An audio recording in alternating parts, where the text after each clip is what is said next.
Hey guys, welcome to the bird's nest. Well, um, the Browns lost to the Bills yesterday, but it was not a bad game to me. It was a good game.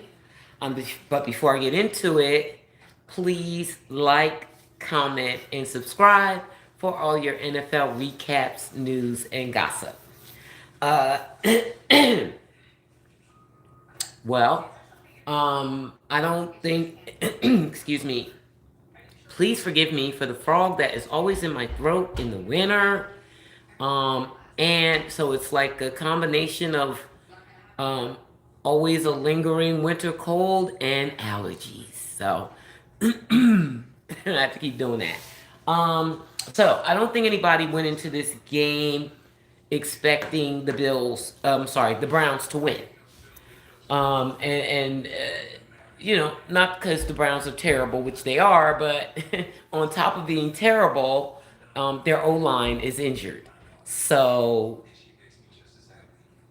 we didn't expect a win. We are evaluating Shador primarily, and we were able to do that. We got the opportunity to do that yesterday, and the play calling was interesting. Um, from the beginning, I like the play calling. Remember back when Dylan used to play, they had these scripted plays to open up the games where he would often score. It would be scripted, and then after that, whatever happens, happens. But at least you got that initial touchdown at the beginning from a very nice, scripted drive. And initially, when Shador came in, I wondered why they weren't doing that for him. And then I just kind of forgot about it because I hadn't seen it in so long. But it looked like they did that yesterday. It was just a really neat drive where everything just worked out the way it was supposed to. I don't know who made that up. Um, I don't know how they make these plays. Um, is that RD? Hey, RD, I can see it. I don't know how they make these plays, but whoever came up with that yesterday, it was very good. It seemed like they started working around the O line. Like, okay, we know the O line's not going to work. Okay, just forget about the O line. Not to mention the fact that the Bills are like number two in preventing the pass. So they said, okay, we're gonna have to work around that. Shador's not gonna be able to do explosive plays all game. And in fact, he did not have one explosive play in terms of passing yesterday. That was the first time. No matter how badly he may have played in previous games, which of course, as we know, he had two good ones and two bad ones, one really bad one and one extremely good one. He always had that explosive play or four. It was never one, it was multiple, but not this time because the Bills are like that. And so he did not get that off, but he got to show that he can work in structure. That's the first time I've ever seen him, this season, do that the whole game. He worked in structure. It's not pretty. It's a lot of checkdowns, but since the defense was doing their thing and shutting down Josh, at least they can't. They look.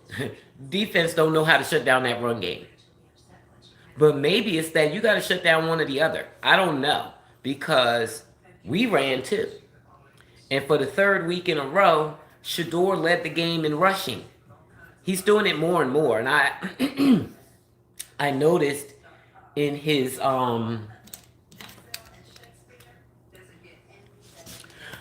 I noticed in his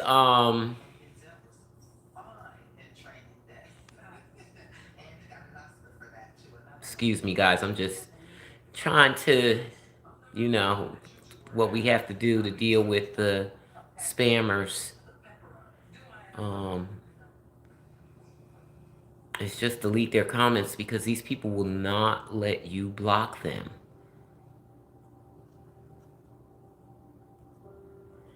And that's something, anyway, so Shedeur was very mature yesterday.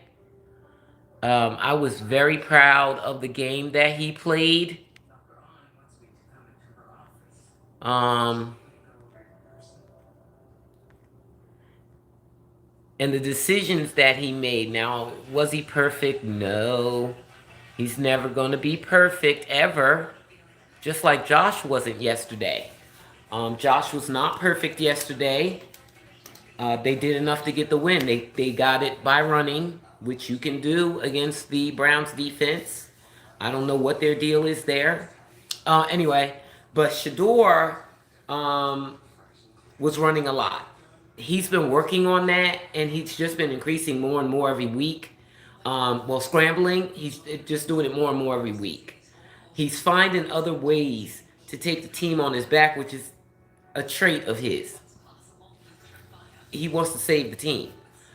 And so he did a lot of running. And for the second week in a row, escaped for sure tackles to scramble. I mean, last week they done tore the sleeve clean off. This week he ducked up under the guy. I mean, he is really improving his game. I mean, we know he's got that beautiful accuracy on deep balls. But for him to be able to now incorporate scrambling into his game, he's trying to become something more. And I'm really excited about that. So it was good to see yesterday, despite the loss, despite the lack of an explosive play, we saw him stepping up in the pocket, making plays, not going backwards. Well, the backwards thing, you know, he's been pretty good with that since he's been starting. He had a problem with that in the Bears game. He struggled with that, but it's not something that's been showing up every game. So I'm very pleased with his progress. Tragically, on one of the screens, he threw the ball to Quinshawn, and unfortunately, Quinshawn was hit low, and his ankle was dislocated, and his leg was broken. He has to undergo more testing today or this week to determine if something's going on with his knee also. So, Quinshawn is definitely out for the season and potentially out for the off season. We may not get Quinshawn back. This may be like Deshaun injury. We may not see him until next season. So that was a horrible, horrible loss. And I truly wish him well. And I pray that nothing's wrong with his knee. I don't know if it was hurting or why they said they got to investigate further with the knee. But if it's just a break, which is bad enough, that is bad enough. That's better than tearing stuff in your knee. We can repair that break. I don't know how long it will take before he gets back on the field, but maybe he could make it back for next season from the beginning. If it's just the break and the dislocation and we don't bring the knee into it. We don't want his career being damaged permanently by injury. So I'm really hoping for the best for Quinshawn. Not that any bright moment could come out of that, but a lot of NFL players never get their start, never get their opportunity until somebody's hurt. So that's what happened yesterday. Dylan Sampson was already hurt. He wasn't playing. And then Quinshawn got hurt. And here comes some guy we never heard of. Raheem Sanders. We won't forget his name though, Willie. Because he came in there and balled out. There's his opportunity. He's in. He's in the NFL now.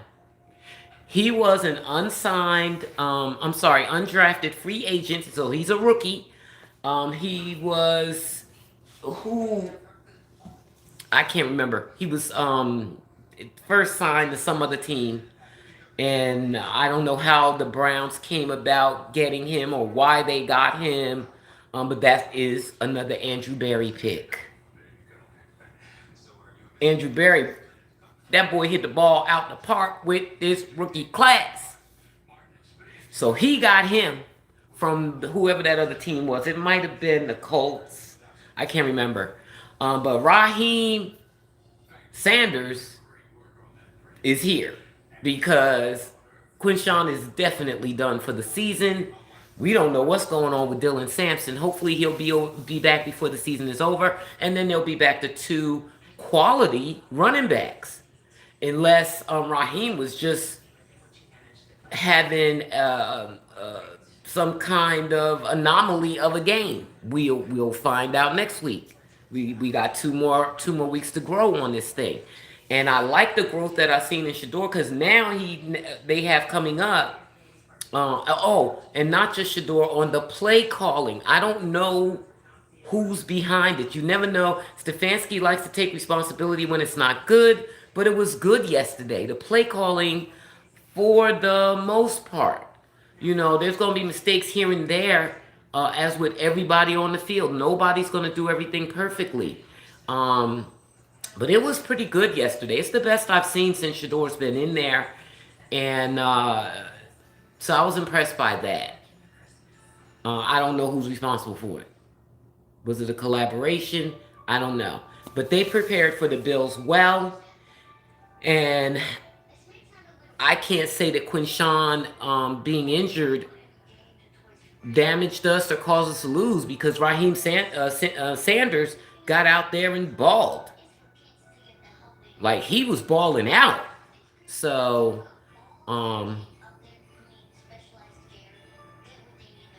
I can't see the comments right now. I'm gonna get back to y'all.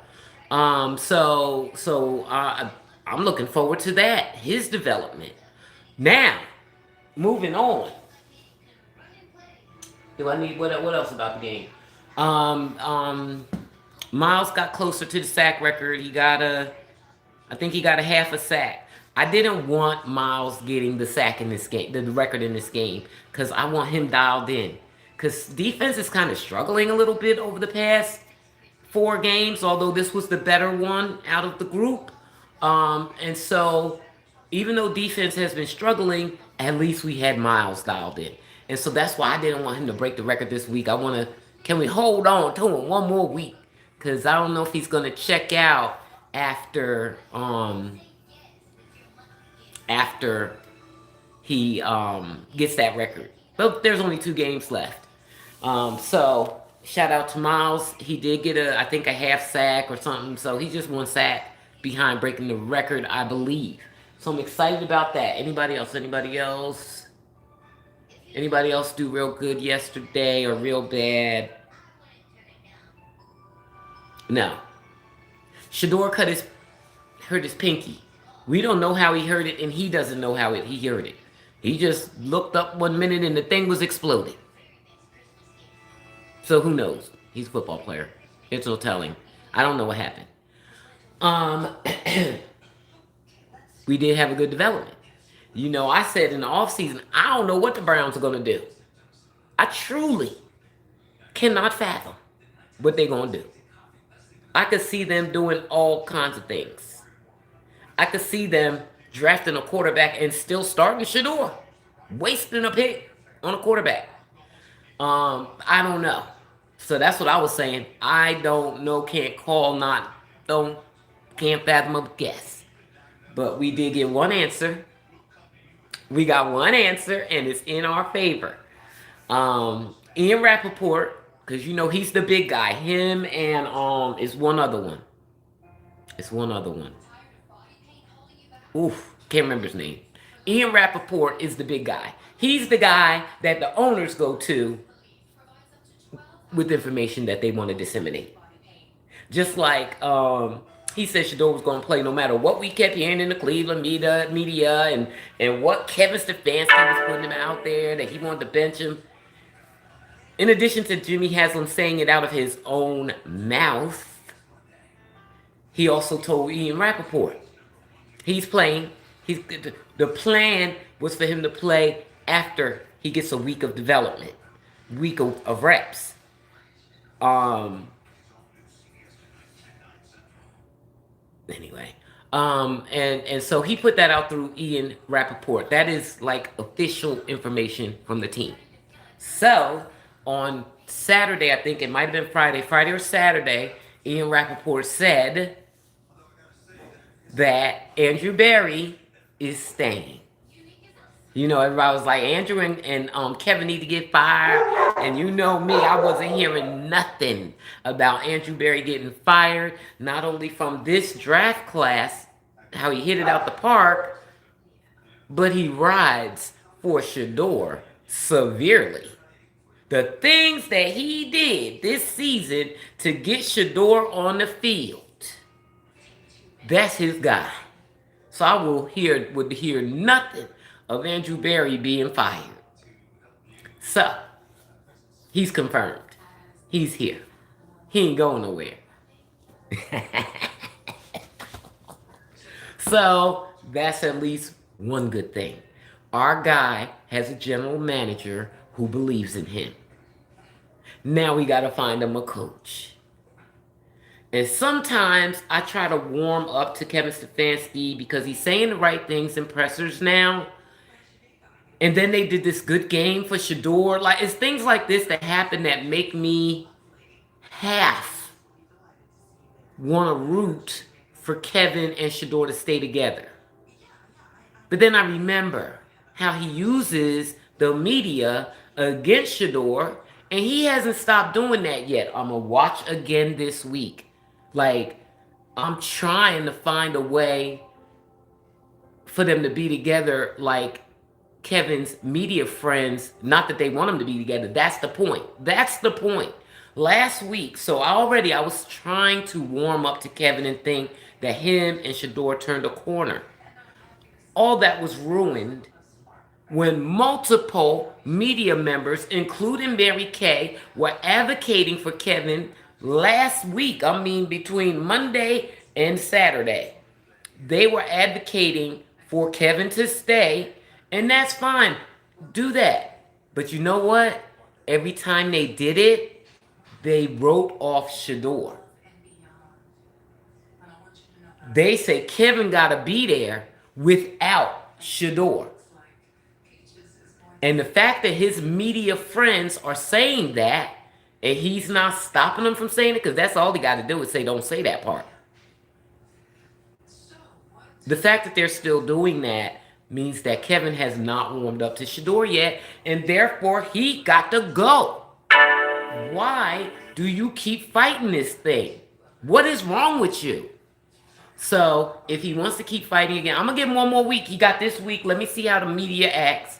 Now, Mary Kay already came out on Shedeur's side after this game, because the maturity that Shedeur showed in this game, and I mean, we know he's strong-willed, and he going to do whatever it takes to win, and he will put his body on the line. He don't give a damn. Shedeur wants to win. We already know that, but they don't know that. He showed maturity, patience. He showed so many things in this game that we wanted to see. So Mary Kay has already come out in support of him. I think that was yesterday. Means nothing. She'll wait to get her word from the Browns organization, whoever her source is, that is against Shedeur, clearly against Shedeur. We'll see what they say. And we'll see if they keep trying to write off Shedeur. Because that's what they keep doing. Anytime they support Kevin to stay, is if Shedeur leaves. So, Andrew Berry staying. Andrew Berry then traded 2 quarterbacks away to get Shedeur on that field. We're in good shape with Andrew Berry. We need a new coach. Somebody recommended. I don't know coaches like that. So when they throw out names, there's nothing I'd be like, oh, I don't know that person. Oh, I don't know him. But yesterday, they mentioned the Miami coach. They said he was a good coach before Tua fell apart.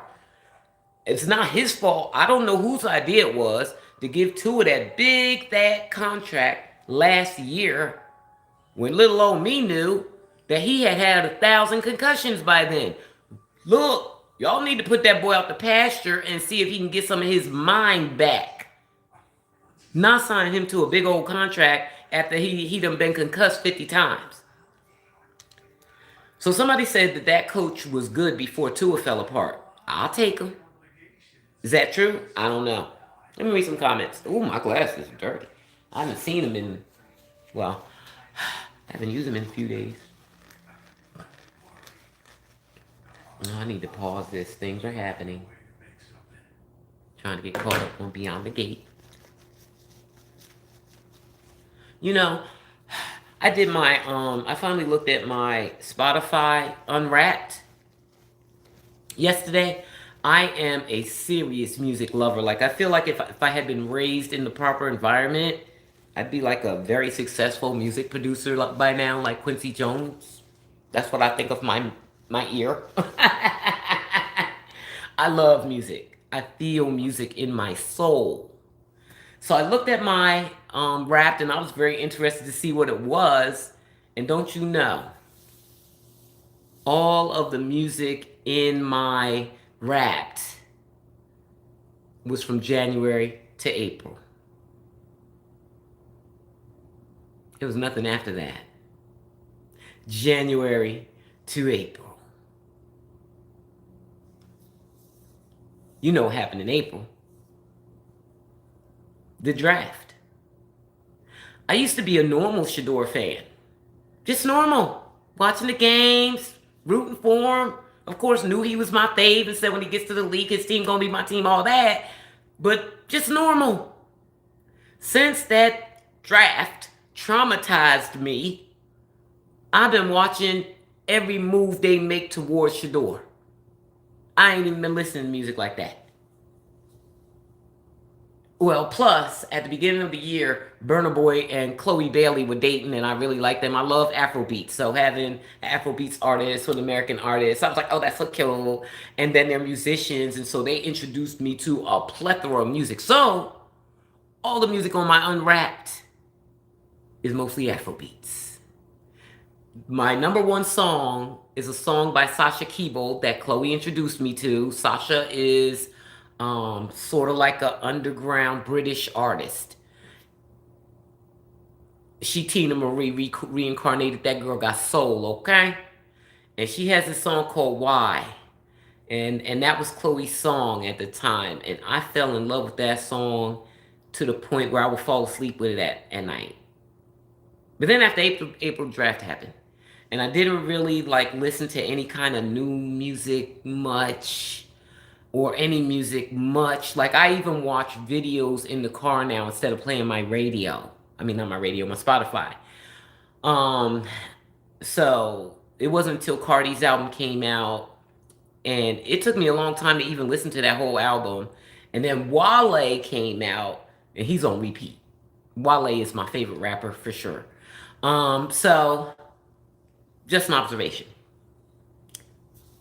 that this damn NFL treatment of Shedeur got me in a chokehold, and I cannot wait for him to just become QB1 so I can go back to being normal and watching my own playoff team. Know what I'm saying? Yes, go Panthers. Hey, I've been watching freaking Browns and not even watching my Panthers. And my nephew, Jimmy Horn Jr., had a big play yesterday. Okay, so I said hi to RDRD. J. Don L. Report said, hell yeah, got the dub. Oh, that's a Panthers uniform. Hell yeah, got the dub. We in the playoff race. Okay. Hi, Top Pat. Topats Mokoina. Topats Mokoina, how you doing? Let's go Panthers. Yes, Jadon L reports. That's right. Let's go. Jadon, I still ain't sold on Bryce yet. If Bryce make it to the playoffs and win a game, if he win a game, that's a condition. That's a condition. I'm going to get off his neck.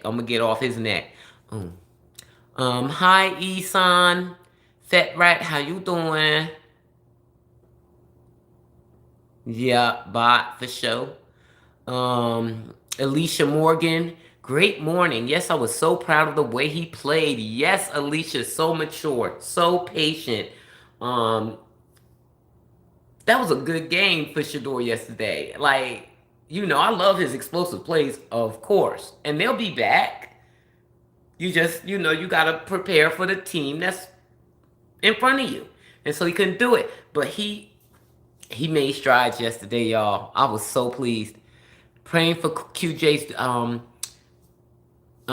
speedy recovery and hope Shador Sanders doesn't carry the guilt as the internet is blaming him.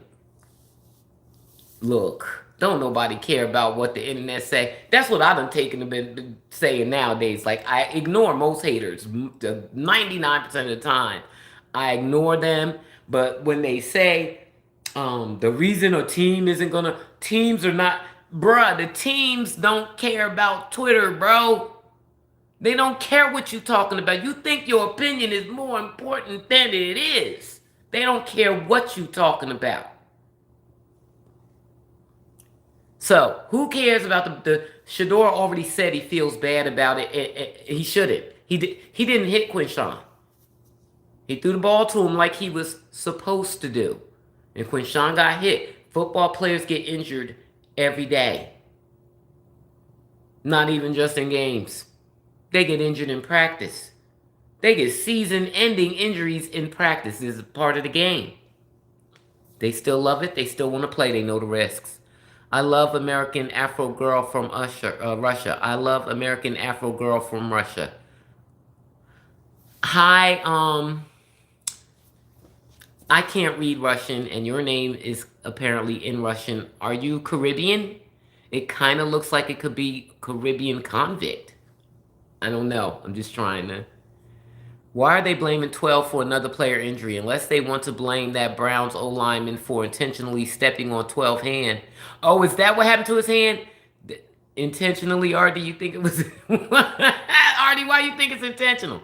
Then I want to hear that lie. I still got the game. Oh, so that was the first Brown game of the season that I was able to watch in my local area without having to watch it on NFL Ticket. Well, don't do that. On NFL Ticket, and I don't like, I'm fine watching on NFL Ticket. I pay for it. The problem with NFL Ticket is that you can't watch a playback. Like, why is that? Something that I pay a fortune for. Why can't I watch a playback? You can't. But luckily, for the first time this season since the Panthers game, of course I was able to record the Panthers game. The Browns and Bills game came on in my area. So I was able to record it. And of course, just like the Panthers game, I will watch it over and over again and analyze it until I move. Once I move from this house, I got to give up that cable box. I won't be able to see it, but I'm going to watch it. Yeah, they shouldn't be blaming him for anything. How old are you, Black Mommy? I am 57 years old. Caribbean convict, and I don't know if that's your real name, but that's what it looks like in Russian. Are you not black? I finally got to hear you live. Hey, Mike Fitzpatrick, how you doing? I'm glad you're here. I hope you're still here.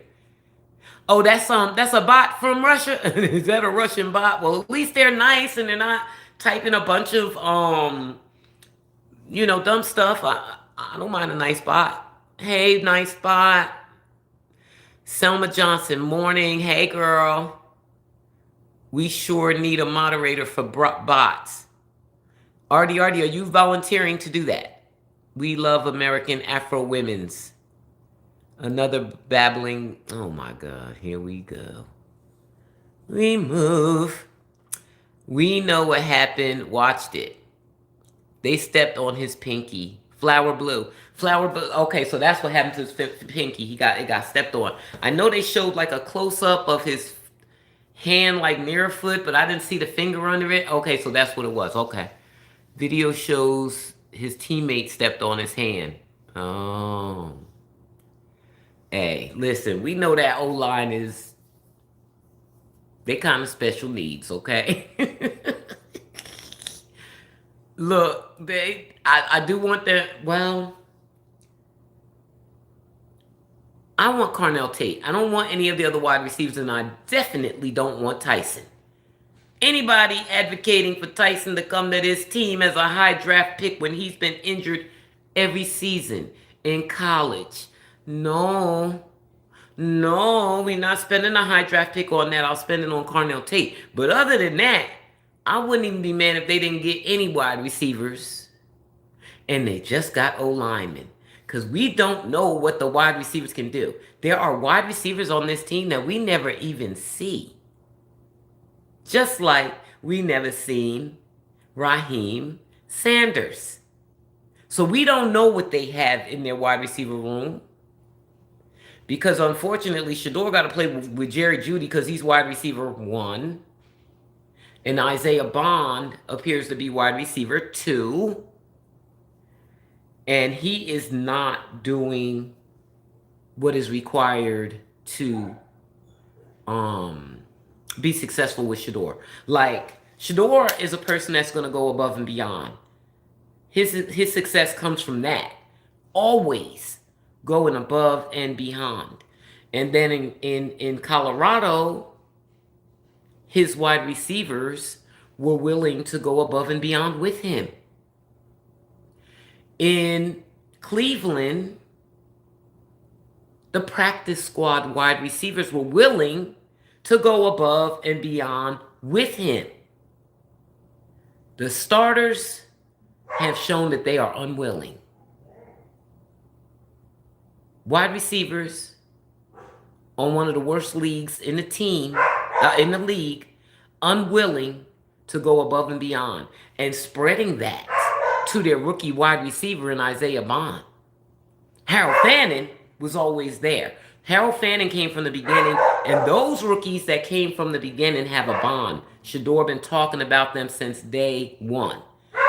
They have a bond, and so they do go above and beyond with Shedeur, like Fannin has, and that's why he's their favorite target. That's another thing I want to talk about. So everybody knows that Fannin's your favorite target, so you can't keep doing that. What do you mean by that?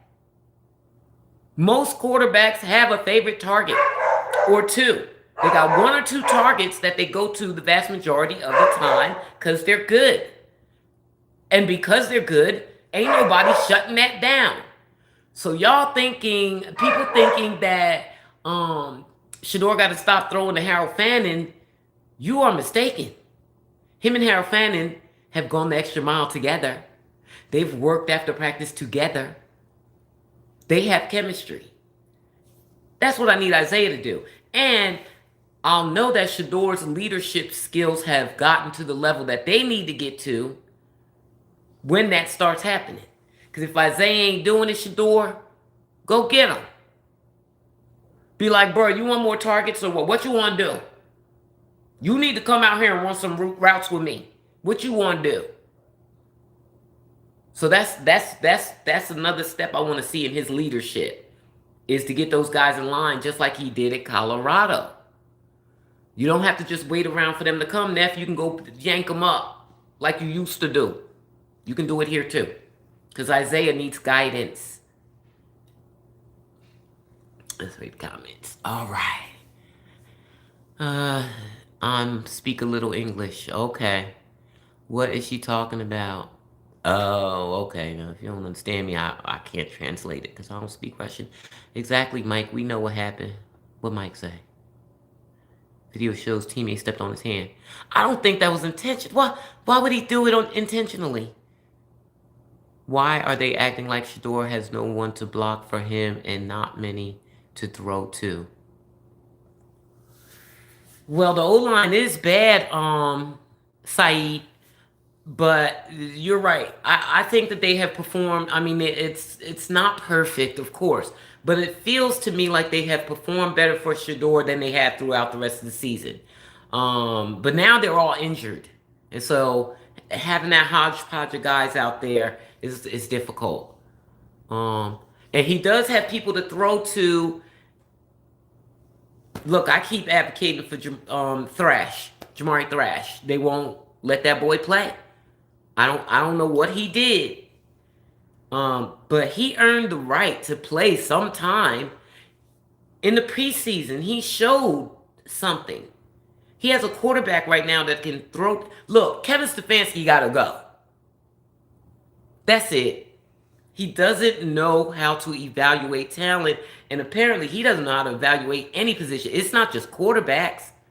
Whose idea was it to sign Judy when he was had the number one drop passes in the league last season? They signed him after that because he had yards. Don't nobody care about them yards.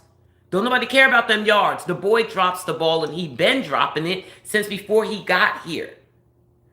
So, Andrew Berry, if you did that, you got to correct that.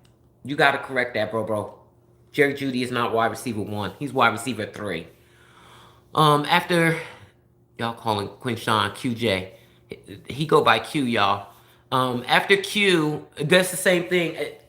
What's his name? That's my boy Colin giving people nicknames when they already got nicknames, or they don't have nicknames, but he give them to them, and then everybody start using them. So Quinshon goes by Q, not QJ. People in Cleveland hate Dylan Gabriel being called DG.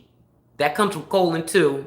I listen to Colin. That's my boy. So I be seeing all his nicknames and knowing that's not what they call him. The Cleveland fans hate Dylan being called DG because they have some famous player. I don't know what sport it's from or nothing, but his name is DG. Dylan Gabriel doesn't go by DG, doesn't call himself that, and no one calls him that except Colin and his fans. His name is just Dylan Gabriel. And Quinshon is Q. Because it's true. All right. Look, girl, I ain't fighting. I didn't even see it, so I'm gonna believe you. If you don't know what she is talking about, then why are you here? Child, don't argue with them. Okay. I don't want to delete them because they ain't saying nothing. I mean, they're not saying anything bad. Kevin is a snake. Yes, Mike Fitzpatrick. Kevin Stefanski is a snake. And he's pretending to embrace Shedeur impressors nowadays after people have called him out 50 times for not even saying that boy's name. So now he's all glowing about Shedeur. But I'll be keeping my eye on his media friends and seeing if they write off Shedeur again, like they did last week after the Bears game.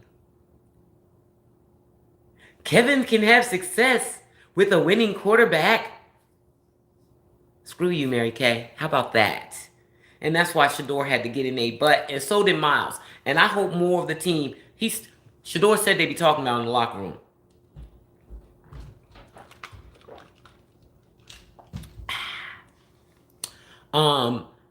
So Miles and Shedeur has been chastising them. They asked Miles a divisive question. He said, next question. They need to start doing more of that. Media Cleveland need to be trained to act right, because too many of them are against their own team. Why are you ripping your players to shreds? That's your team. That ain't somebody else's team. Why? So, yeah, more of that. I need more of those players saying, next question. Ignore them. Shedeur, don't chastise them. Next question. I told y'all how Shedeur acts whenever Mary Kay asks him a question, and Mary Kay be asking excellent questions. She don't even be asking the weird, decisive ones. Because on her own, this is how Mary Kay is. On her own, she likes Shedeur. But she's the mouthpiece of Kevin Stefanski.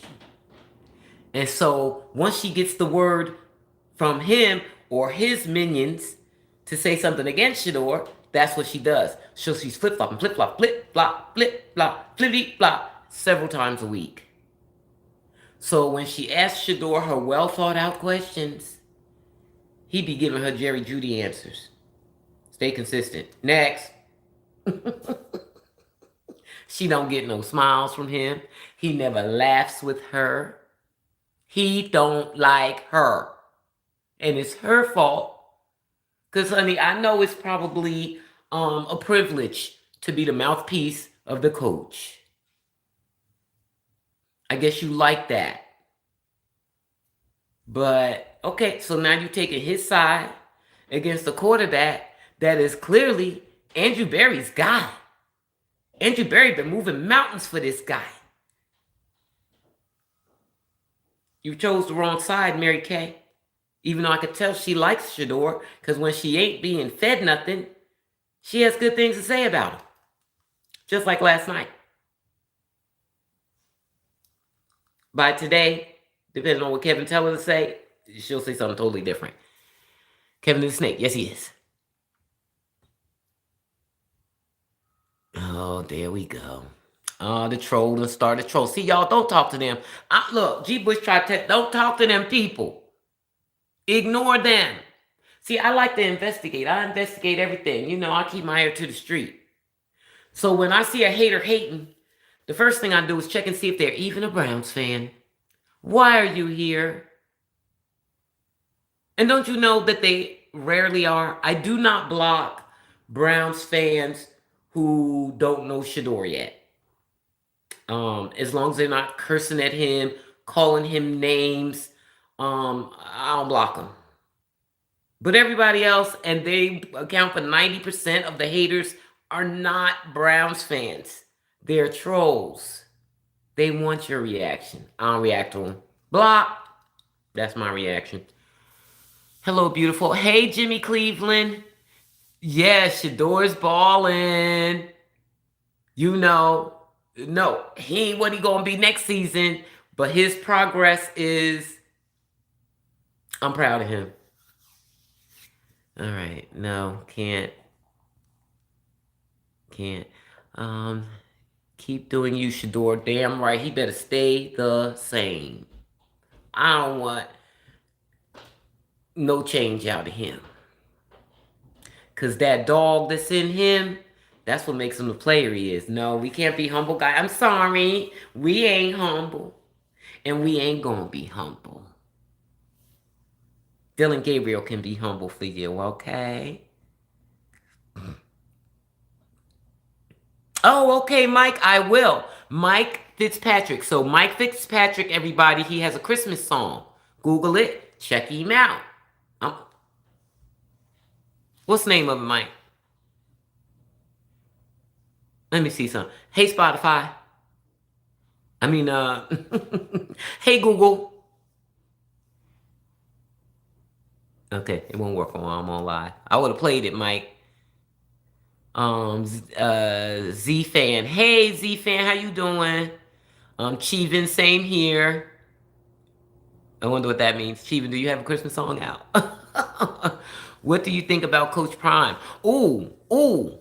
Saeed, you was reading my mind. Saeed, we here.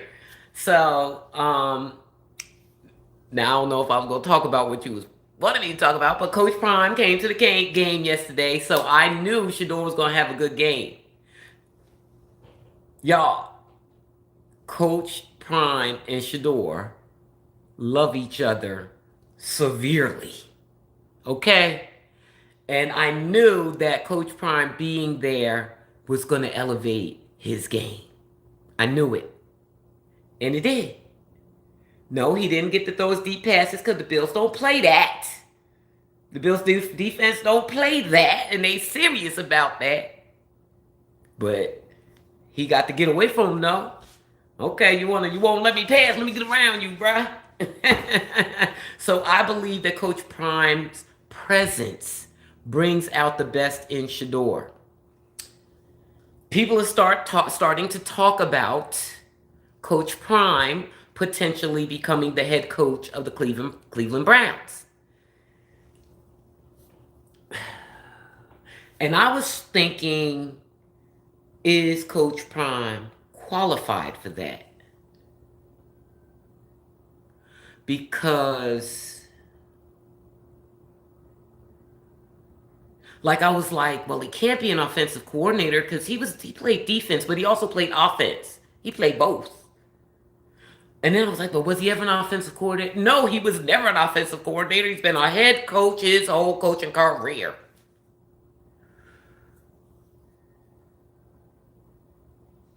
I don't know, guys. I don't know. See, that's just another thing added to the unknowns in Cleveland. Coach Prime might be a candidate. I don't know. I don't know, Saeed. What you think? What y'all think? Do y'all think it's a good idea? Do you think it's crazy? What about his loyalty to Colorado and Juju? What about Juju? That's the thing. That's the thing for me. That's the thing for me that makes me think he needs to stay at Colorado is Juju.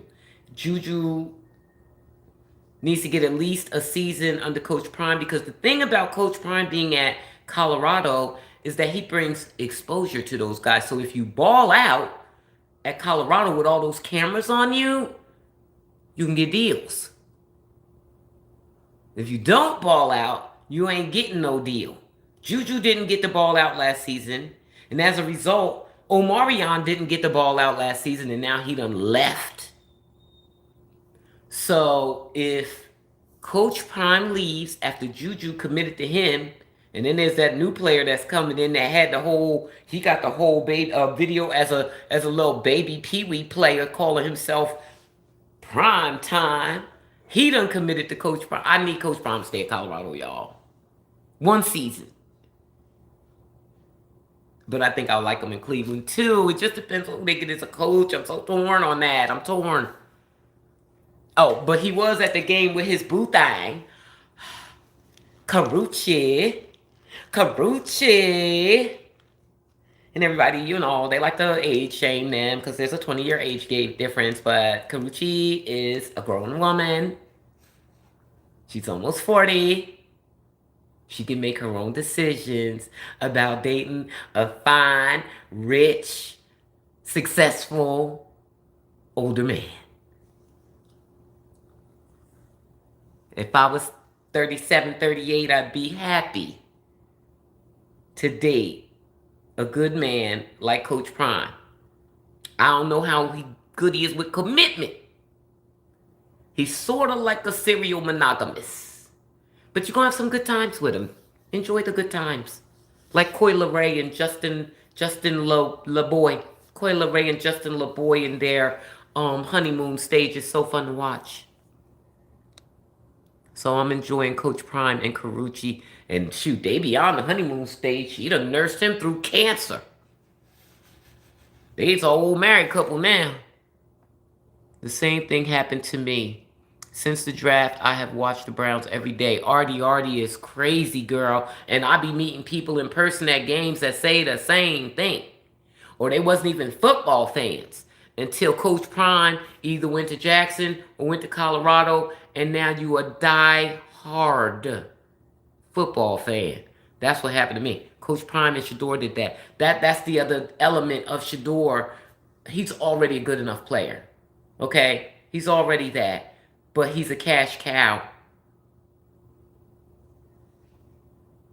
Kevin Stefanski, he's not even smart enough to know better. Because he actually, see, Shedeur is a Nepo baby whose father made sure that he could relate to people. Made sure that he was around people of all income brackets.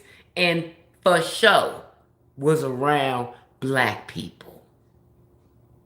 Then sent him to some predominantly white private school so they could come out like, I'm not going to shame anybody's kids, plenty of other rich kids whose parents send them to predominantly white schools, and they have no familiarity with black culture outside of what they see at family gatherings. So Shedeur and Shiloh and Shalimai were raised to be comfortable around people of all cultures and all income brackets. Unlike Kevin Stefanski, the true Nepo baby, grew up with privilege, and he acts privileged. He can't relate. So he can't even fathom. He's too sheltered and just not that bright to fathom that, Okay, we already know he's good. But I'm with the rest of the NFL. I don't like him because he's arrogant, cocky, a rich guy. I don't like him. So I'm going to mistreat him because the NFL said that's okay. They did it, so I could do it too. I'm going to mistreat him. The thing that got to me more than almost everything else was back in training camp days when they would have Kenny Pickett, Joe Flacco, and Dylan Gabriel on a separate field. Not at the other end of the field. Separate field from Shedeur. So media, if they wanted to see Shedeur, they had to miss the action on the main field. But you know what they did? They went to the Shedeur field. Yes, they did.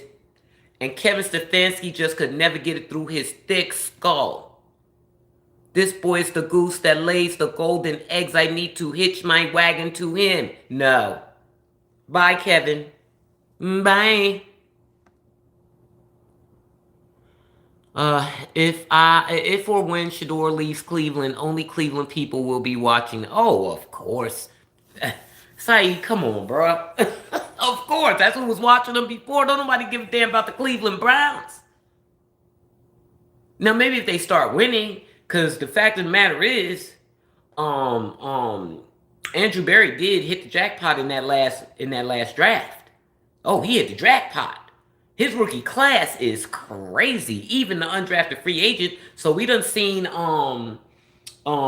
Raheem Sanders, but Aiden Huntington now, he been injured for most of the time that Shedeur's been playing. But Aiden plays offense, defense, and special teams.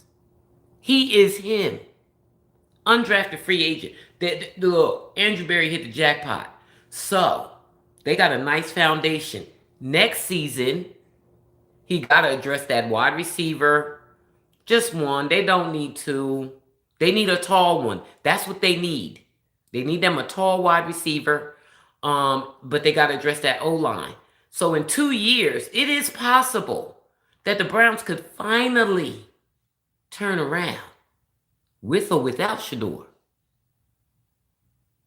Long as they get a quarterback, you already got a quarterback. But if you decide, which I know they're not because he's Andrew Sky, but if they decide that Shedeur is not the guy, it ain't going to be this guy in the draft this year. It's not going to be him. They could waste a pick on him if they want to. It's not him.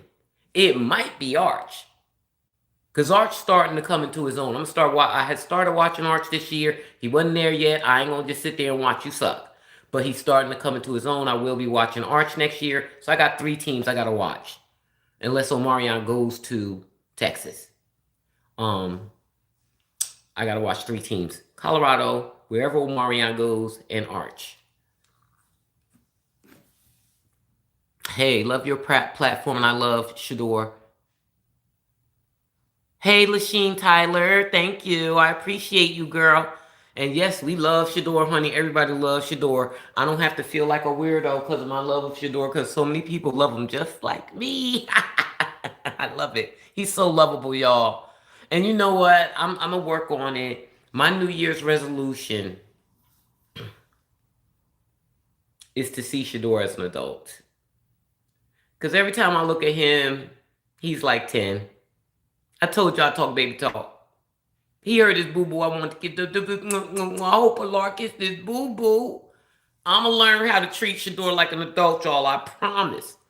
But he is such a baby. Oh, my God. He's so adorable. I'm proud of Shedeur. Yes, Mike Fitzpatrick. Me too. Ignore the haters. Always. Don't give them no energy. Block them. I am proud of the way, this is Cheevan. I'm proud of the way he is answering questions after the game. So informative. And you know what? They get on the way that Shedeur speaks. How would you do if a mic was thrust in your face 3-4 times a week? And you know, and you know that the way that you feel comfortable speaking makes them uncomfortable. So you got to think about every word you say. and he still does well.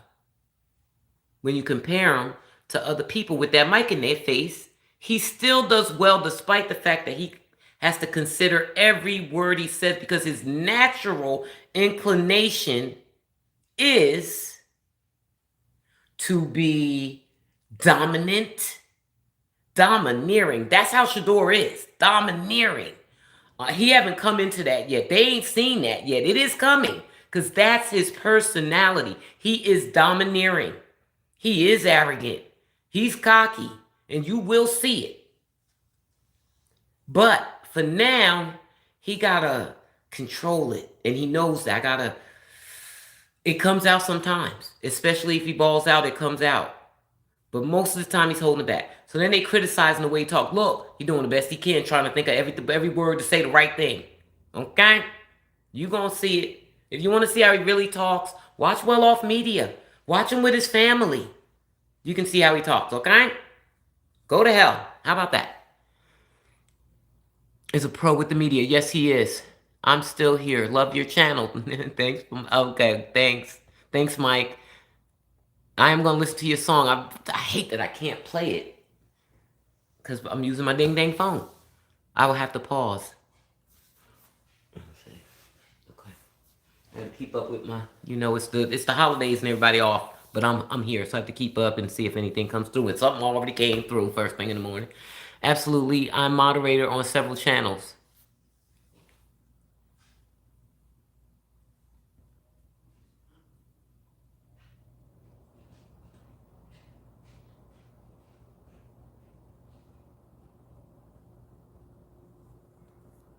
Okay, Artie, use a moderator. Thank you, girl. Hey. Thank y'all. Appreciate y'all. Mwah, mwah. Judy is always MIA. Yeah. He's not good enough. He's not serious enough. It's like Keon Coleman. I don't know if y'all familiar with Keon. Oh my God, I hate to see this happening to my baby. That's one of my babies, y'all. I followed him last season. I told y'all, I was following Russell Wilson, been following Russell Wilson for a decade. And he was injured the first 6 games, so that allowed me to watch the Bills for 6 games so I could keep an eye on Keon. And he has talent. He does. And he's 6'3". Oh, he would be so dreamy on the Browns if he didn't have disciplinary problems. Dumb disciplinary problems. He's been healthy scratched 3 times. This is a good wide receiver, guys. This is not some bum. 3 times this season. Healthy scratch.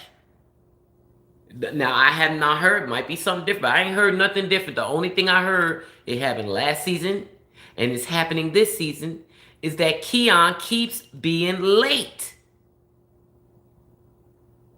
Bruh, are you really going to throw away your NFL career because you can't get the meetings on time? What? That's what Judy reminds me of. Like, they are not... People's minds have limitations. Okay? It's just built in. Ain't nothing you can do about it. It's built in. And Judy is a guy that does not give 100% ever that I see. Keon can't be on time for whatever reason. I don't know what's holding him back. And he's blown his career.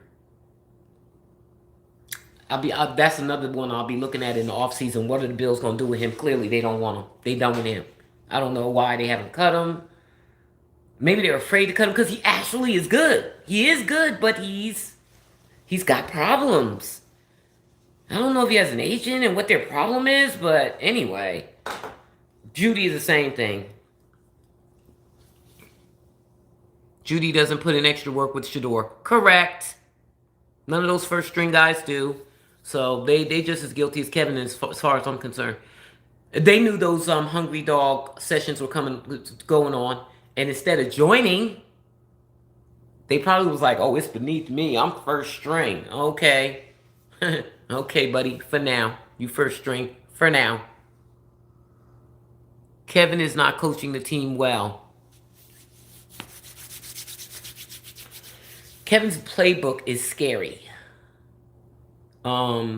He's very conservative, overly conservative. It worked yesterday against the Bills because the Bills wasn't letting those big plays happen. They not by passing. You can do some scrambling because we suck at that. You can do that. Get that off. You get that off all you want. You should have ran it for a touchdown while you're screaming because we suck at that.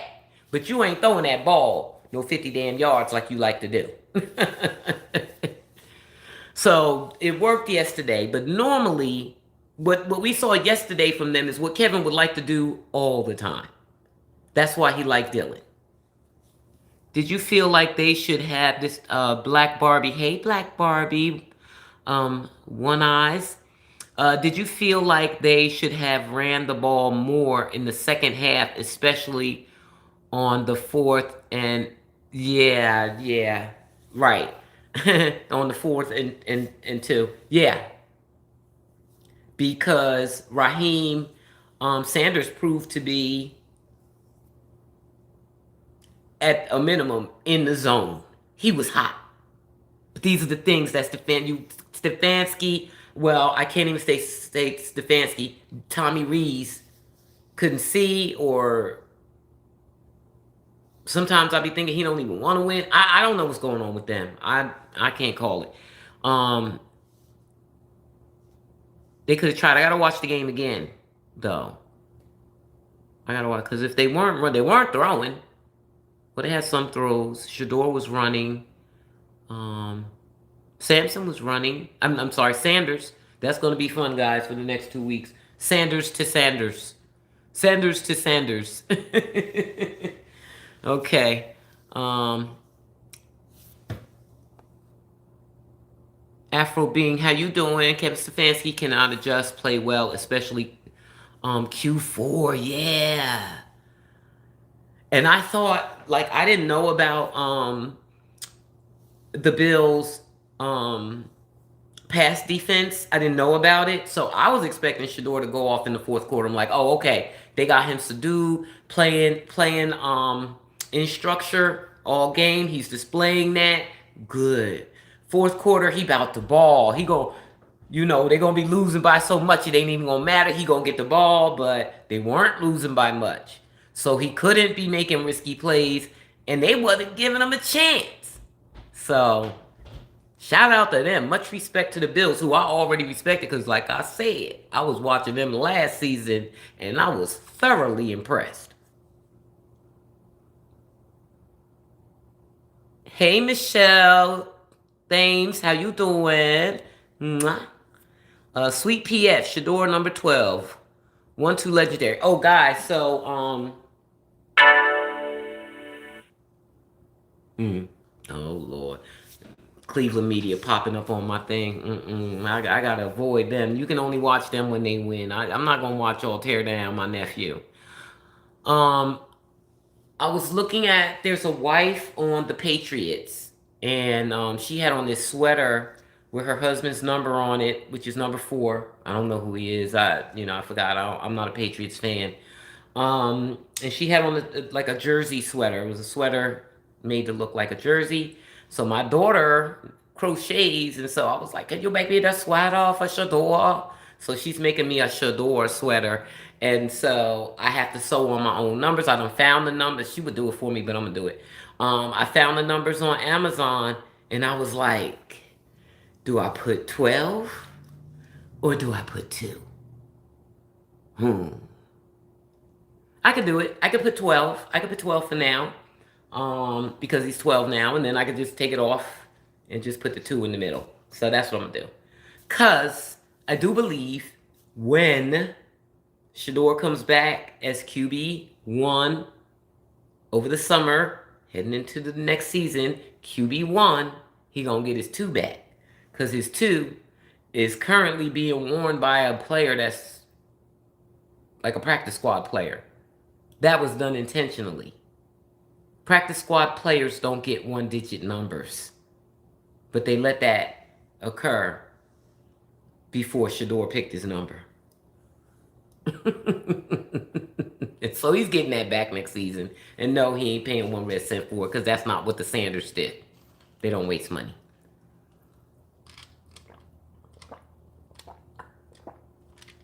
Oh, water. So refreshing.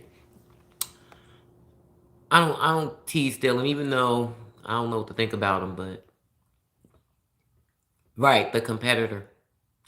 I've never seen a local media against their own team. Artie is crazy, bro. And it's up to the players to stop that. Like, I always wondered, can they just not answer them? Can they ignore them in pressers? Can you move on to the next guy? Because all of Cleveland media is not like that. It's select people.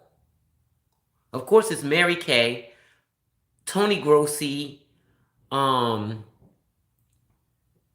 it's a couple of people on 92.3 The Fan. It might be 3, it might be 4 people on 92.3 The Fan. That's the radio.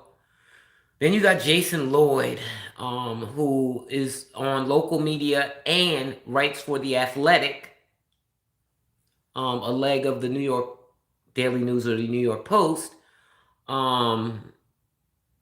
Jason Lloyd is so negative and so his energy is draining. I don't know how people sit next to him.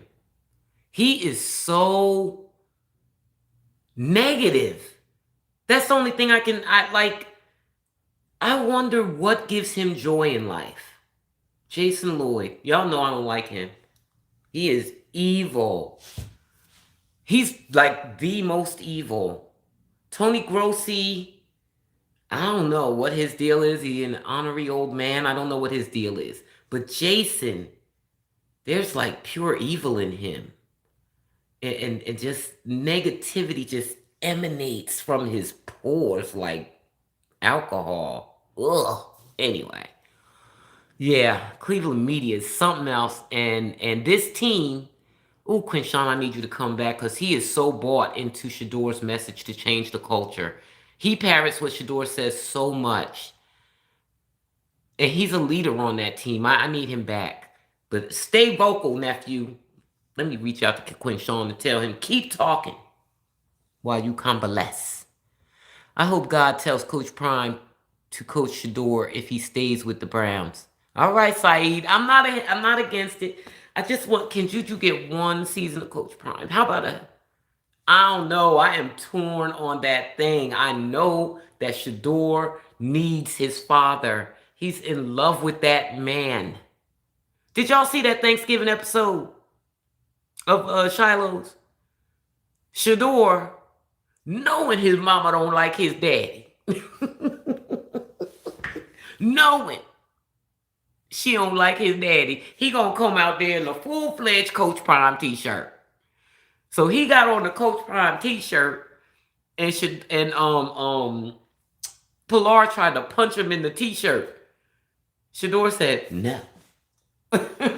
You ain't punching my daddy, not even on a t-shirt. Honey, so he's got to grow out of that though, guys. He's got to detach from his father. Most of us don't get to stay with our parents from birth to 23 years of age full time. So I think this time away is good. Like he can't have his father forever in his life every single day. So that's good that he's learning to be a man on his own. But yeah, Coach Prime brings out the best in him. He knows how to coach him. And Jimmy Haslam likes the spotlight. So we don't know. It could happen. It could happen. We don't know. We don't know. The media in Cleveland doesn't like Shador, and he's been the best quarterback since training camp. Lasheen Tyler. Yes, Lasheen. But that's not all the media. We don't want to condemn all of them because he does have supporters. And the reason why I knew that Shador was the best quarterback in training camp, because the media was telling me that. Not only was ESPN Cleveland putting up the status tracker, the quarterback tracker, because of that fake competition that Stefanski said was going on. So they were putting out a tracker every day that they were allowed in practice, which I believe was 3 times a week. They were allowed in practice. And they put out the quarterback tracker. In addition to that, because stats are flat, they don't tell you nothing. They really don't give you a picture at all. They're just stats. But they told us what they were seeing. They said Dillon Gabriel was not him. They said that repeatedly. Dillon Gabriel was inconsistent today. Dillon Gabriel's passes were getting back down. Dillon Gabriel can't see over the line. They've been saying that all summer. All spring and summer they were saying that. So everybody's not against him. There's a lot of media in Cleveland that's unbiased. But the loudest ones, and the ones that get the most clicks because of us, are the negative ones. That's why I mute them. They ain't getting no clicks from me. If I see your stuff, it's because somebody else posted it. That's the only way I see it. I mute them. Which means I don't get to see the good ones either. I do watch UCSS Sports because they have the range, and I don't mind that. Like Jason Lloyd is there, and I have to listen to his nonsense on there, but it has all opinions. It has G. Bush. G. Bush is one extreme.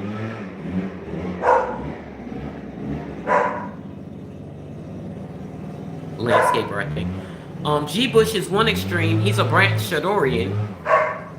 And Jason is the other extreme. And then Bull and Jay are in the middle. And so is Mickey McNuggets. Yeah. And then you got others like Tyvis. Tyvis is also a Shadorian, but he's a little more reserved than G. Bush, but he loved him just as much. Earl to Pearl, love him. So you got people that love him, you got people that hate him, you got people in between. But the rest of them, I can't. I don't even want to take the chance of running into the haters on 92.3, because not only do they hate them, they invite guests that hate them too. I don't want to hear it, bro. Cleveland media is weird. Christmas is by Mike P. Fitzpatrick. Okay. Let me try this again. Hey, Google. Oh, you know what? Daggone YouTube is on Google. Alright, Christmas is by Mike P. Fitzpatrick. Let me write it down, Mike, because my memory is trash.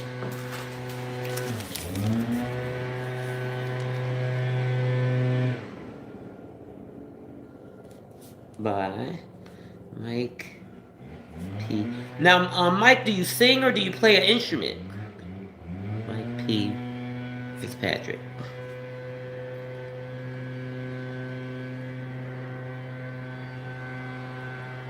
Yeah, I haven't even been listening to my playlist, my Christmas playlist this year. Because I'm in the middle of moving, I'm living out of boxes. Like, I can't find a lot of stuff. And I'm not unpacking. What had happened was, this is what had happened. I don't know if I ever explained this before. I got a new job. It's far from where I live. I know I told y'all that, because I'd be going live driving to work that long drive. It's very far. So even when I was interviewing for the job, I could tell that I was going to get the job. And so I put my house on the market because I had to move closer to my job. I knew that eventually this COVID situation was going to end and we were going to have to go back to the office. I knew that was coming. I knew it. And so I said, I can't live this far away. I got to move closer to the office. Okay. But what had happened was, I couldn't find a house in Charlotte near the office. My office is in an affluent area. That's the thing. And I'm a person, now you know the bank will approve you for a certain amount. That amount is always double what I'm willing to pay. I would never buy a house that's taking my whole paycheck. I like to travel. When I want to go to a football game, I want to go. I don't care where it's at. I want to go. That's what my money's for. My money is not for me to spend on a house. So, I could not find a house in Charlotte. Fine. So I had to turn down the first offers I got because I couldn't find a house in Charlotte. So it's okay. I got an office in New Jersey. Let me go look up there. Found a house. That's why I'm moving to Philly. Philly is close to the New Jersey office. So I'm moving to Philly. Found a house. Great. Well, I put my house on the market after I made the decision to move to Philly. It sold. It sold really quick both times. It sold. And so, cool. I went, picked out my house in New Jersey, signed in Philly, signed the contract, all good, everything good to go. Okay. Guys come, they load up the truck. Closing is tomorrow. They load up the truck. Cool. Realtor calls me. 8 p.m. I hate to do this to you, girl. The deal fell through.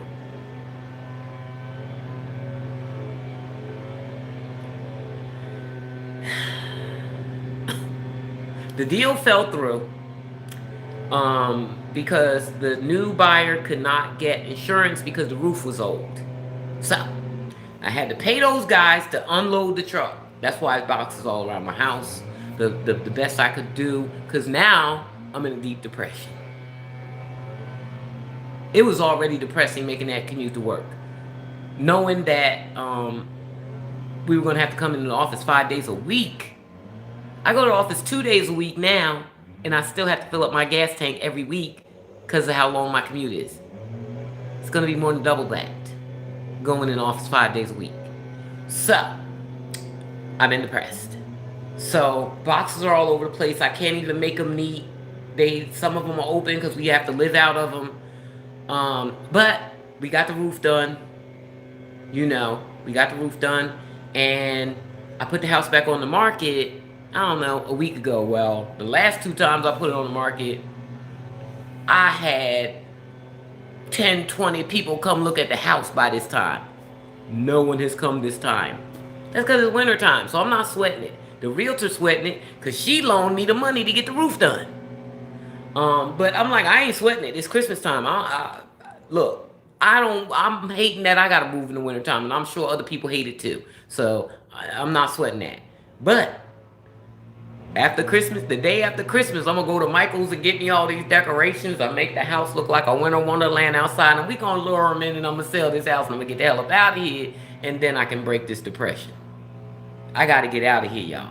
So that's where I am. How did I even get on that? I'll just be wanting to explain sometimes, because I be half talking about it, telling y'all I'm depressed. I don't look depressed, but depression doesn't have a look. I don't be posting when I'm laying in the bed for 2 and 3 days straight. If Shedeur had the first half of the season defense, Shedeur would have won some. Oh, Saeed, look. We ain't gonna dwell on it. We ain't gonna dwell on Kevin Stefanski throwing this season away, because it worked out for the good, because now we can get rid of him. Bye! And we'll have it next season. And we'll have an O-line. But you know what? Now they're going to have to start strengthening their D-line, because that's what happened to the O-line. The O-line used to be something, and now they're aging. The D-line is too. But they added Carson Schwarzenegger. They wasted that 5th round pick on Mason Graham. That was a wasted pick to me. But he is young, and he does produce sometime. But they're going to have to... So, after they build out the O-line, again, you got to, keep filling those pieces. Every year, you got to strengthen your situation on all the positions. They got to figure out... Well, they figured it out with special teams. They took Shedeur's boy off special teams. Correct me if I'm wrong. I didn't see Gage Larvadain on special teams this game. It was Malachi Corley was this time. He did better. Why they didn't do that before? Why they kept trotting Gage out there when he wasn't getting it done? And y'all know we love Gage because he's Shedeur's guy, but he wasn't getting it done on special teams. Lasheen True. Saeed, Coach Prime can be a CEO coach. Let his coordinators make the calls. Correct, Saeed. Correct. I think that's what he does at Colorado already. Coach Prime will be there one more season. And I'm good with that. Let Juju get his recognition, his spotlight, his deals. I'm good with that. And then Coach Prime can come. Coach Prime and Carucci look good together. Yes, they do. Kevin treated Shador like Cinderella. Cinderella, thing, thing.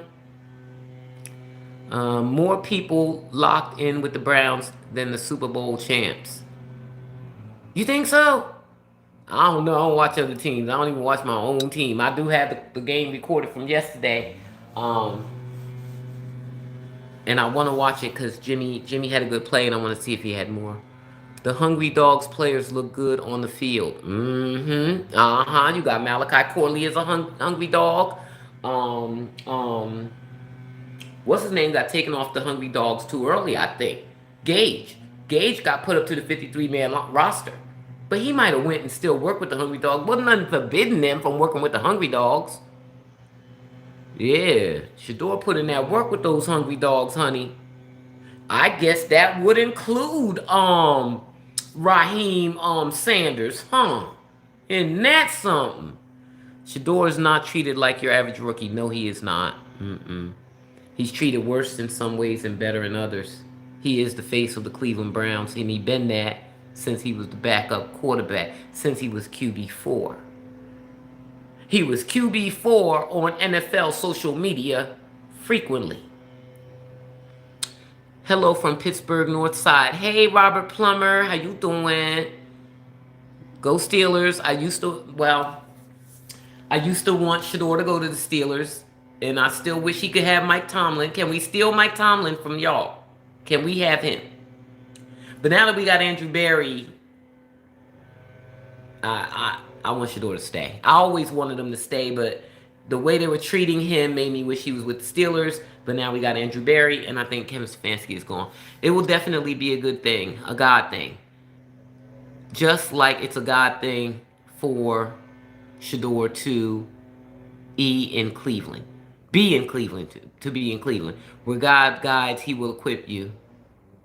You will be in fire, but you will not be burned. Hey, you better preach. Who's that? Alicia Morgan. You better preach that thing, girl. Hi, love. Grand Rising. Hey, James White Jr., how you doing? I hope all is well. I hope your holiday season is going well. That goes for everybody. I'm not celebrating this year because all my stuff is packed, although I got a Christmas tree right here that I'm going to put on the porch when I jazz up the house for the buyers. But all the decorations, I have some Christmas decorations somewhere. They here. But I'm having a big old Christmas party in Philly next year. Because I'll be close to my family too. Oh, it's going to be on. I can't wait. If they make a field goal, the game is a tie. True, they did miss that one field goal with that weird fumble. You know, special teams got to pull off something special each game. And you can't just expect them to go out there and do everything right. If the defense doesn't let them score a touchdown, it's a win. Shador did his job. Oh, yeah, Shador did his job. And, hey, defense did stop Josh Allen. He did not get many yards passing yesterday, and he did not get any touchdowns passing or rushing. Flower Blue, I think more coaches are looking into Shador. There might be trade requests if Browns draft a quarterback. I don't think they drafted a quarterback, but people been trying to get Shador. Look, I don't know if people think it's crazy or a conspiracy, but I firmly believe that Shador was colluded against. That's why he got drafted in the 5th round. I know that teams wanted him, but their owners did not allow them to take him until the 5th round. And by then, the people that needed a quarterback, everybody wasn't in the 5th round because they be trading away their picks all the time. The Browns got 5th round picks for Flacco and Kenny Pickett. So the Raiders won't have a 5th round pick. And the Bengals, unless they got one from somewhere else some kind of way. You know what I'm saying? So they be trading them away. The only teams that were left in the 5th round that needed a quarterback still, regardless of who they might have drafted that was lesser than Shador, were the Steelers and the Browns. They were the only two in that whole round. So had the Browns not got him, somebody else would have got him because already the Eagles and the Ravens tried to get him, but they honored his request to please don't draft me. Every team that was picking in that round had quarterbacks already. Good ones. Franchise quarterbacks. Except for the Steelers and the Browns. So, if the Browns didn't get him, the Steelers would have got him. And then after that, G. Bush said, and I believe him, the Jets and the Bengals tried to get Shedeur. And Shedeur tried to go to the Bengals. I know he did. I done told y'all about him calling Acho live on air when it was announced that Joe Burrow was going to be out for months. Shedeur called Ocho Cinco. Shedeur called Ocho Cinco during nightcap. And so I said, oh, Shedeur want that job. It happened right after it was announced. Shedeur called him. And then he said the Jets wanted him. You know, they found out, they realized that Justin Fields was a bust. They wanted him. And the Browns, you see who they sent to the Bengals? Flacco. Nah, you can't have Shedeur, baby. You ain't taking our franchise quarterback. I don't care what it looked like going on right now. What happened in that damn draft? He a first round pick, and we know that. So, word on the street is that the Browns demanded a second round pick for Shedeur.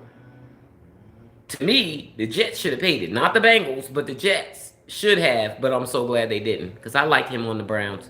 If not, I want him to go to the Steelers. I kind of like the idea of him being in Miami. Because he likes Miami and Shiloh is there. But he's staying with the Browns. I ain't letting him go. I think my coach is looking at it. Yeah, but people will want him, but they ain't getting him. Shedeur checked the media yesterday about them creating tension in the locker room with some of their questions. Correct. And so they say it about the questions, but I'm sure that they talk about it with their reports also. How am I supposed to sit there and answer questions from somebody who called me slow-minded?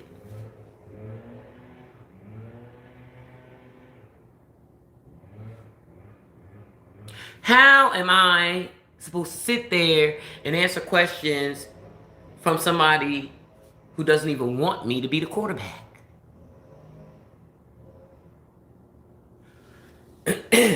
So, hopefully they will get more and more bold with the media. Ah, singer-songwriter, okay. James White is from Charlotte on South Boulevard. All right, James. Yeah, I used to work down that way way back in the day. When I first moved to Charlotte, I worked in, right across from South Park Mall. That area over there. Well, it's a big area over there, big office area over there. You know what I'm talking about. Yeah, I love South Park. If I ever got rich, I would have a hard time deciding between living in South Park or Lake Norman. If I want to stay in Charlotte, which I don't. If I ever get rich, wealthy. If I get wealthy, if I hit the lottery that I never play, but somehow a ticket blows into my hands and it's a winner, I will have a house in New York and a house in LA. Nothing big, but nice. In a skyscraper in New York, of course, at the top. And a Malibu beach house in Cali. I love LA and New York. I love New Orleans too, but only the French Quarter. Only the French Quarter. Outside the French Quarter, well, not true. They have great architecture that I like. I like when an area has architecture that's different, and a lot of them are different. All those places that I named are different. They are distinct.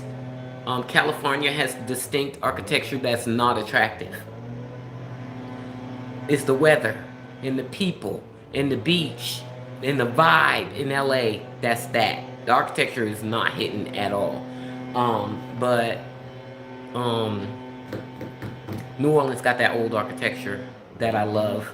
New York has the skyscrapers, the vibe, it's up all night, the lights are always on. I love New York the most. It's my favorite city in the whole wide world. But LA is banging. Like, LA makes me wish I had just bit the bullet and moved there when I was in my 20s, but I just could never afford it, and I was that type of person. I've been this way my whole life. I'm like a Sanders. I don't waste money on bull scrap. I'm not using my whole paycheck to pay rent. I have to live below my means. My brother taught me that, and it has stuck with me my whole life. So, anyway. Okay, well, I think I said enough this week coming up now. So now, we're coming into the easier part of the end of the schedule. Because despite the fact that the Steelers are playing relatively well, they're playing as well as they always play. They make the playoffs every year. They're never at the top of the food chain, but they're always in there to go to the playoffs. So they're playing good enough to do that. But they ain't all that. We could beat them. We can beat the Steelers. We can for sure beat the Bengals because they look. Despite them having an elite quarterback and 2 elite wide receivers, Bengals just can't get it done. I know they went to the Super Bowl several years ago, but their team has fallen apart ever since, and they can't do anything with it. Hey Sandra, morning sis, sharing them gems as usual. What do you think about Bryce Young now? Charlotte balling. Panthers are hot. Yes, they hot. They hot. Yes, they hot. I still haven't given up my discrimination against Bryce for being short. Okay? And they still mid, okay? They put a lot of pieces around him in the draft. If you insert a quarterback that's full size, I think the Panthers would be lit. And I think that as long as Bryce is there, we gonna be mid. But that's me. I discriminate against short quarterbacks. So, but I'm warming up to him. Because we in the playoffs for now. So I ain't been talking no mess about him on Twitter at all, like I normally do. It's been a couple of weeks since I said something bad about Bryce. I don't even be saying nothing bad. All I be talking about is his height and his midness. I don't like midness at quarterback. I want an elite quarterback, and that's not Bryce to me. Please forgive me for talking about my own quarterback and plotting against him. I'm like a Cleveland Browns fan. Let me stop. Matter of fact, see, that's what I get. That's why my nephew getting attacked now. It's my fault. Let me leave Bryce alone. Most quarterbacks take at least 3 years to get it. Yeah, and Bryce took the whole thing, and now he done got his 3 years, and he mid. That's better than Justin Fields, who took 3 years to find out he less than mid. He's bad. He ain't even short. He been playing the wrong position.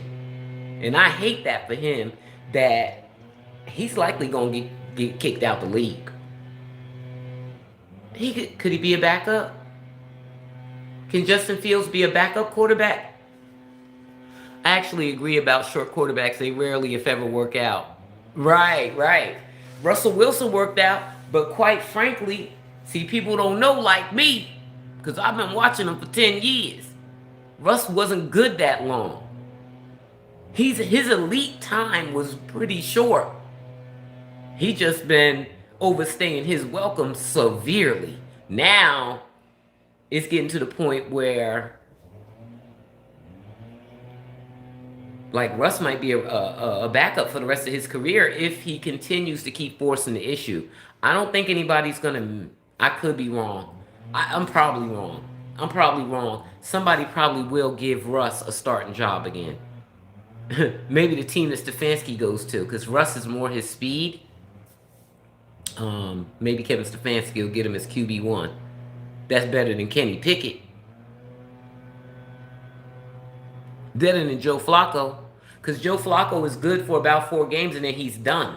Finito. And he don't even care. Joe Flacco is not passionate about the game of football anymore. I don't know why anybody would hire him as their QB1. Cool as a backup, but no, not QB1. Anyway, guys, I'm going to get going. I'm going to take advantage of this time off this week and get a lot of work done while nobody's here to distract me. And we'll see how the week goes. I'm going to be keeping my eye on that Cleveland media. In particular, Mary Kay Cabot. Things will seep through from Albert Breer with his evil behind the National Guard. Let me see what they're saying. If they still fighting for Kevin Stefanski without Shedeur. Now, if they start putting it together and saying that it looks like Shedeur and Stefanski are starting to work well together, I'll know that's because that's what Stefanski wants them to say, and maybe I'll warm up to him. I'm trying not to write that boy off. Nah, he needs to be written off. Every time I try not to, I remember the stuff that he's done, and no, let that boy go. Get bye. Bye, Kevin. Anyway, y'all have a good day, and I'm pretty sure I won't talk to you guys again before Christmas. There's a game on Christmas.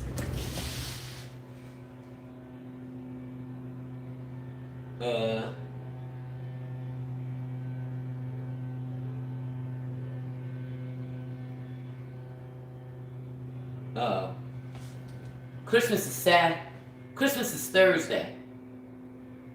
Christmas is Thursday. The Cowboys play the Commanders. There's no reason to watch the Commanders. Jaden Daniels is gone. He's done for the season. Lions and Vikings, I feel that's a big game, but I have never cared about either one of those teams. And they always get all this primetime airtime. I don't care about them. Yeah. Oh! I watched the Broncos and the Chiefs, even though Patrick is gone for the season. And they lost to the Titans yesterday. The Chiefs then fell apart. The Chiefs, I think their time is up. It's time for them to do a rebuild. Which they got a team, but Travis Kelce is old. And Patrick Mahomes is 30. I think he's 30. So it's time for them to bring, maybe they can bring in Mendoza. No, they haven't lost enough. They're not going to get Mendoza. I don't know. If teams are smart, they're not going to be picking Mendoza all high. He's not all that. You don't just take a quarterback because he's there when he's no good. I need to do some draft research and see how often teams be like, nah, I'm good on the top quarterback in this draft. I'll take him in the second round. That's the quality of player Mendoza is. But the Chiefs got to start looking to their future. They need to get somebody and start developing him behind Patrick Mahomes, because I think that boy might have 2 great seasons left in him.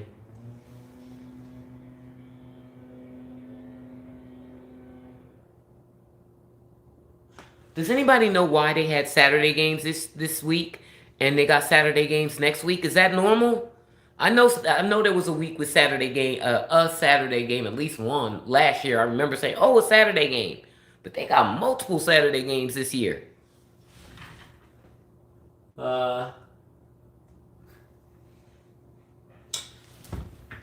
Another thing I like to put out there, nobody's gonna watch this hour-and-a-half video. Oh my God.